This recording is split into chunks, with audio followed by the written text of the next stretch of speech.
So it's Tony Medina, MMAnews.com, here with Cung Le here in San Jose in preparation for the Bellator Dynamite. Cung, so you were telling me Scott Coker's pulling this rabbit out of his hat, and he's going to pull off something that fight fans here in San Jose haven't seen before, with a cage, a ring, and a tournament all going on the same night.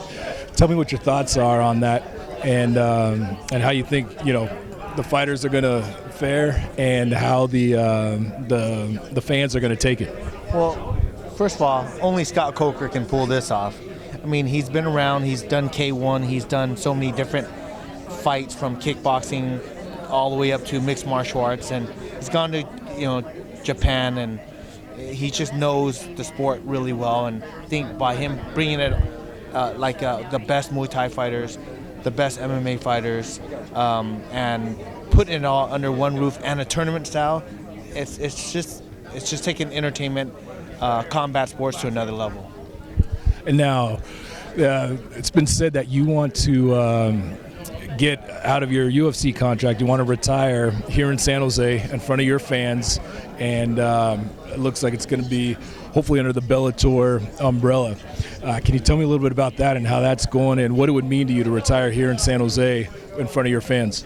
First of all, I started with Scott, and to retire with him, that would be super awesome. But like with my contract, thank goodness I have a super smart wife, and she was raised by like a lawyer, and she got me to be able to work outside of just UFC, and that was the first time. That was like history in the making, because no other fighters have been able to just stand up to them and then just be able to say, hey, why are you going to try to take my living away from me?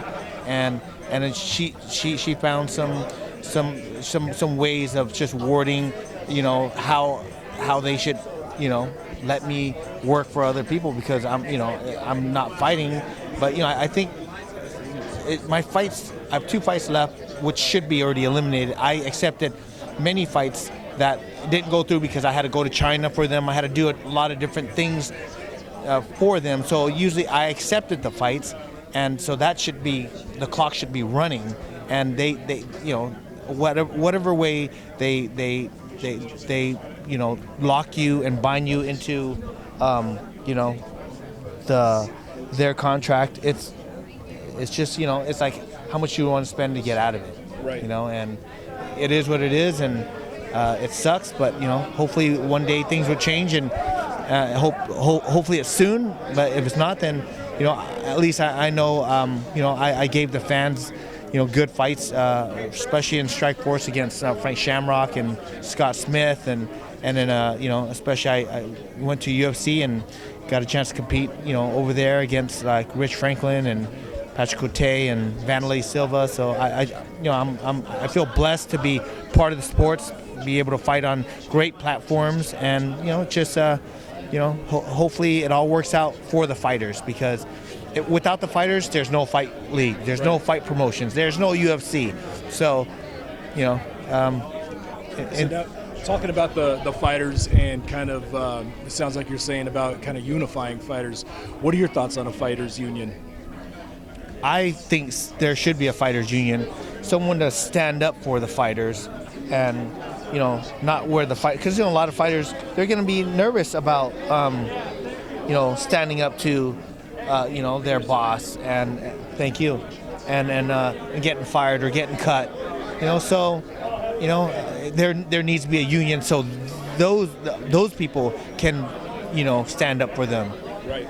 And now, on that same note of being having somebody stand up for you and having a voice, let's talk about what's happened this week with the Nevada State Athletic Commission and Nick Diaz, and the 2 tests that he passed, and then the one that he failed, and that's the one they hung on to.